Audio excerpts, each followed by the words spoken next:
Hello, hello, everyone. Welcome, welcome. I am Tia Marie, the Soul Potential CEO, and the topic of today's chat is collapsing in leadership, how to shift your relationship to growth.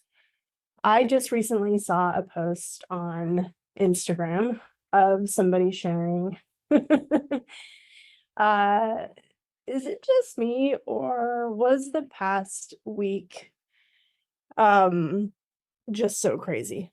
Like somebody was sharing this feeling of like, listen up, I've been in business for many years now, and I've run a pretty decent game here. And, I'm not one to have issue with getting things done, et cetera, et cetera.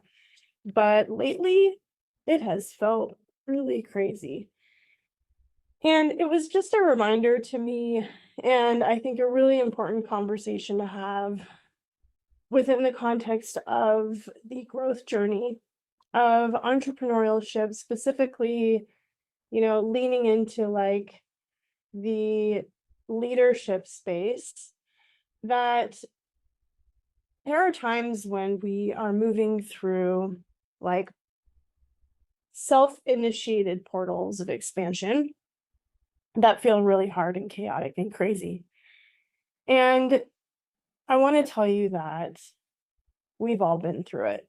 And I just want to share that my experience of this has been profoundly uncomfortable and also an incredible catalyst to the woman that I've become and the ways that I support my clients and the conversations that we need to have with ourselves to help ourselves forward. And I was talking yesterday with a friend about how like showing up online is like such an incredible spiritual journey. Like, there are people out there in the world that it is very easy for, perhaps, or maybe it looks really easy for them on the outside. But I just wanted to speak a little bit to my experience of this over the years and what this has looked like for me. So when I first started, I came to the game with a dream to create an online program and teach on multidimensional manifestation. And the journey of what I was here to create, like me kind of sniffing out the pieces of my body of work, has been very intuitive. So I have followed one step into the next step, into the next step, into the next step repeatedly in order to not only stay on track, but to understand and articulate what it is that I am here to do.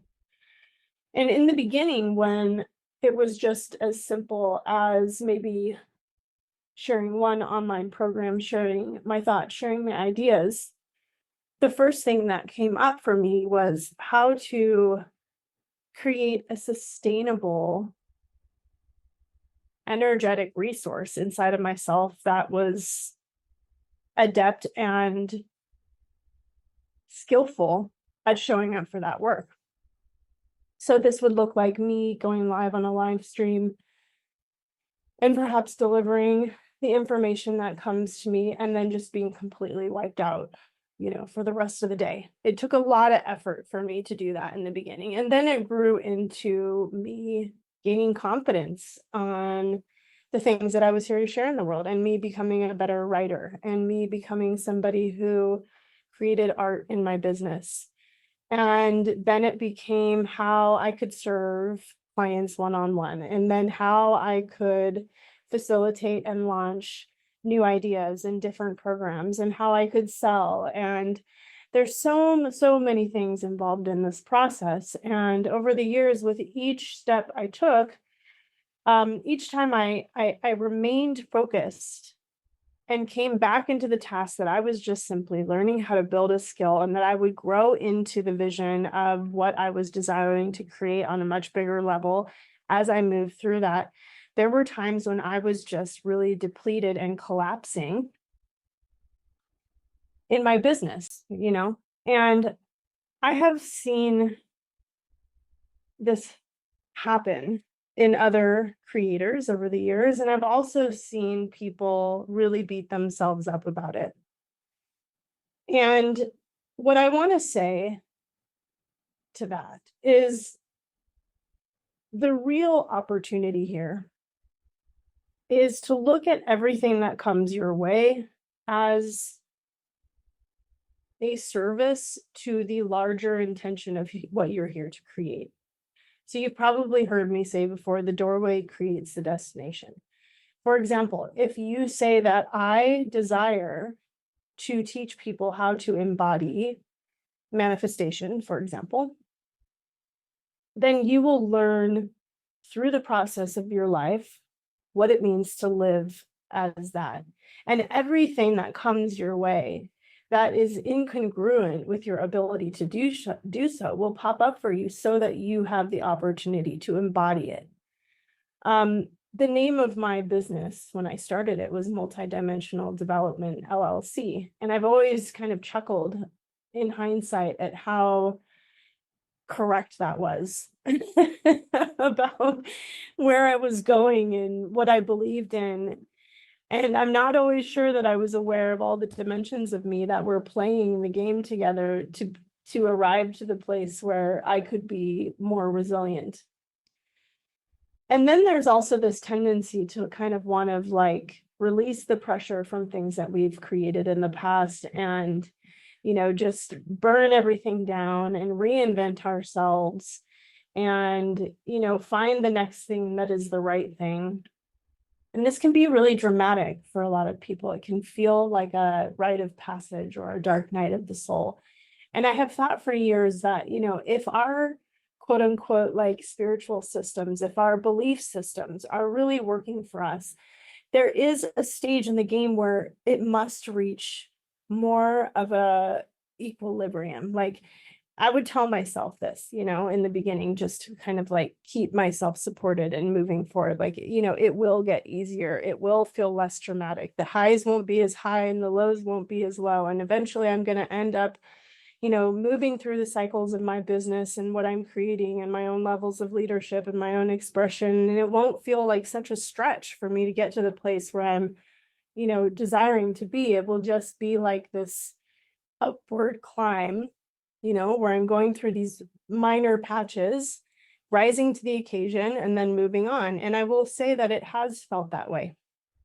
It has grown into that for sure.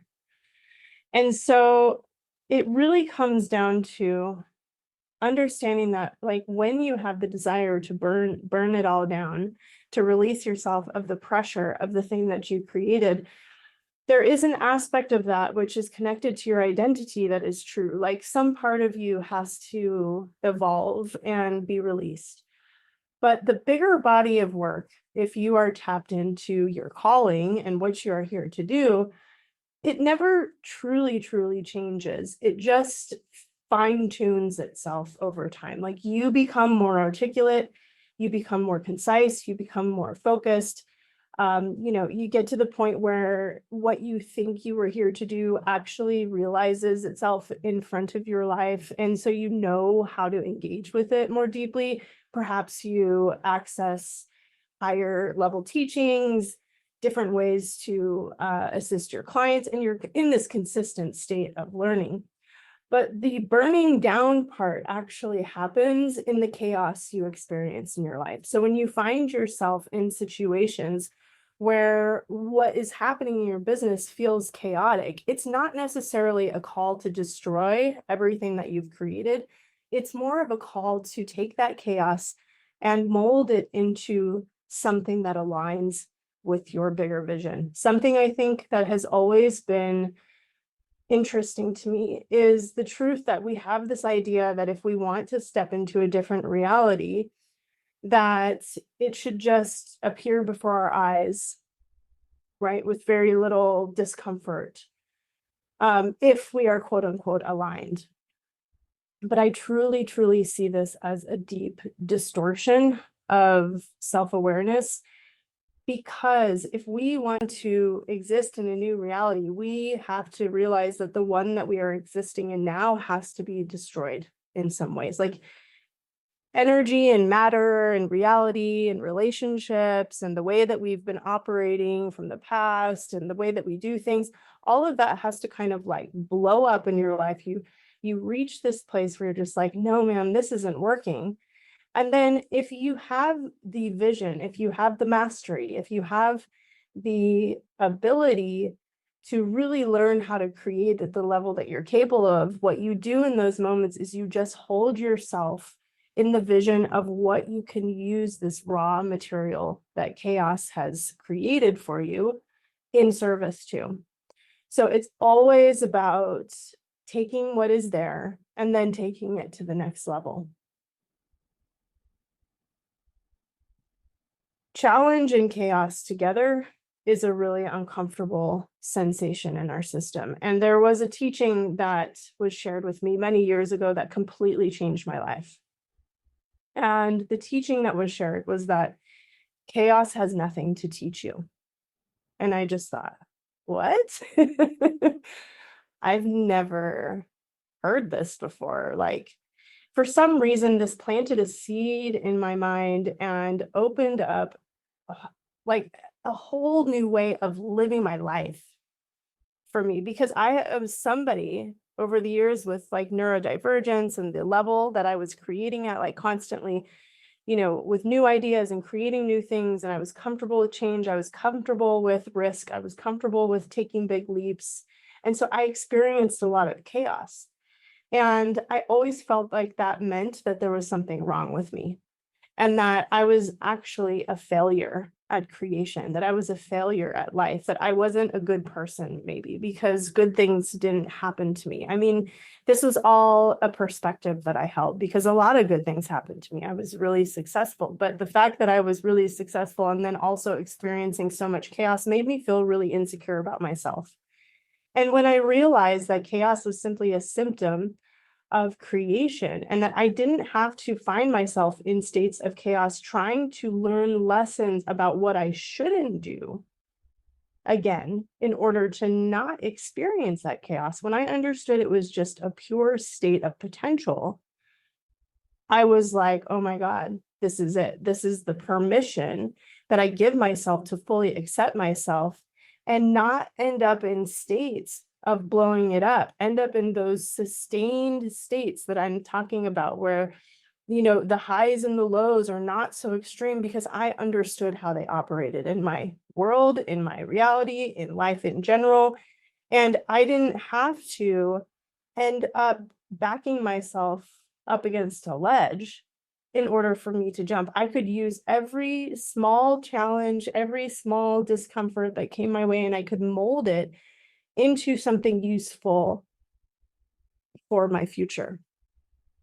And not only did it release me from an incorrect awareness of the mechanism of nature, creation, manifestation in general, but it released me from a lot of shame that I held in my system about the type of person that I was because I had a natural knack to achieve and create big things if I set my mind to it. So 3 tips I have for you about how to hold yourself when you are in a state of collapsing in leadership, or, how to really shift your view of what it takes to stay in consistent commitment to growth, is to really understand that like a collapse can just be a moment where you need to care for yourself instead of a frantic, dramatic human story that you tell yourself about what you're capable of and what you need to do next. So it can be accelerated through your acceptance of it and through your grace, how you treat yourself, how you treat other people, and how well you care for yourself so that you have resource, so that you have what you need to keep going. The second tip is that being authentic is really, really key. And so a lot of times we end up in these situations in leadership where we haven't been authentic fully. And then something in our life kind of has to reveal itself to show us where the opportunity is to be more authentic. And so really taking a moment to sit down and write out, like, what is an authentic expression for me? What feels totally, totally natural? Like, don't judge it. Don't give yourself, a success or failure rating based on what that is. Take a moment, write it out, and then ask yourself, how can you show up for that in a more masterful way?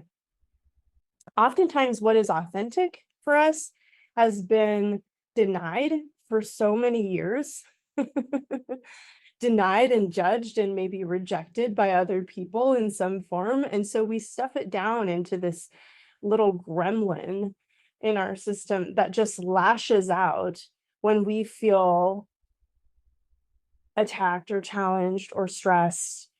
And there's something underneath there that is authentic and also clean, that is authentic and kind, that is authentic and open, that is authentic and available for other people to connect with you within. And it doesn't mean that, you can't be somebody who's direct, or you can't be somebody who, um, gives themselves permission to be fully. But there are distorted aspects to how we show up for that we should really look at and really talk to ourselves about. Like, take a hard look in the mirror and just say, like, is this feel truly, truly me? And then do our best bit by bit, moment by moment, to be more of that. And then the third tip is to just really stay present and focus on solutions, focus on innovation, focus on your internal commitment, the doorway that you walked through. Remember what that doorway was. There was an intention that you said yes to when you set out to create the things that you wanted to create in the world. And maybe over the years, it hasn't always worked out like you thought it would. And maybe there have been many different versions of it and many different versions of how you've spoken about it, but there is always a red thread. Like, there is always a common theme here. And so being present with yourself and really supporting yourself to focus on the innovative aspects of what you're creating means that you can meet that version of yourself that is capable instead of the version of yourself that can't do it and is just going to collapse. So it's a journey, and it is a very beautiful journey. It is a worthwhile journey. It is a journey that's worth investing in, and one that I'm very passionate about, and one that I think we really need to be more vulnerable about, and share our experiences. I have come a long way in the past 4 years, and I have not been perfect. And thank God, if I had waited to be perfect, I never would have started. So it is better to just be here, be present, really fill your life with the things that you love, and go for it. The Calling Mastermind is a group that I host. It's a mastermind that I host that is for people who really want to create legacy level work in the world. So it's for people who feel this calling, hear this calling, desire to, be in a group of people that are also committed to that, and study, gain the tools, and work together over the course of a year to find different ways to support ourselves, to stay business focused, to be innovative, to learn the things that we need to learn about how to be present with the journey. And if this is something that is interesting to you, you can always find this on my website and connect with me to find out if this is a good place for you to get started. I look forward to seeing you in the next chat.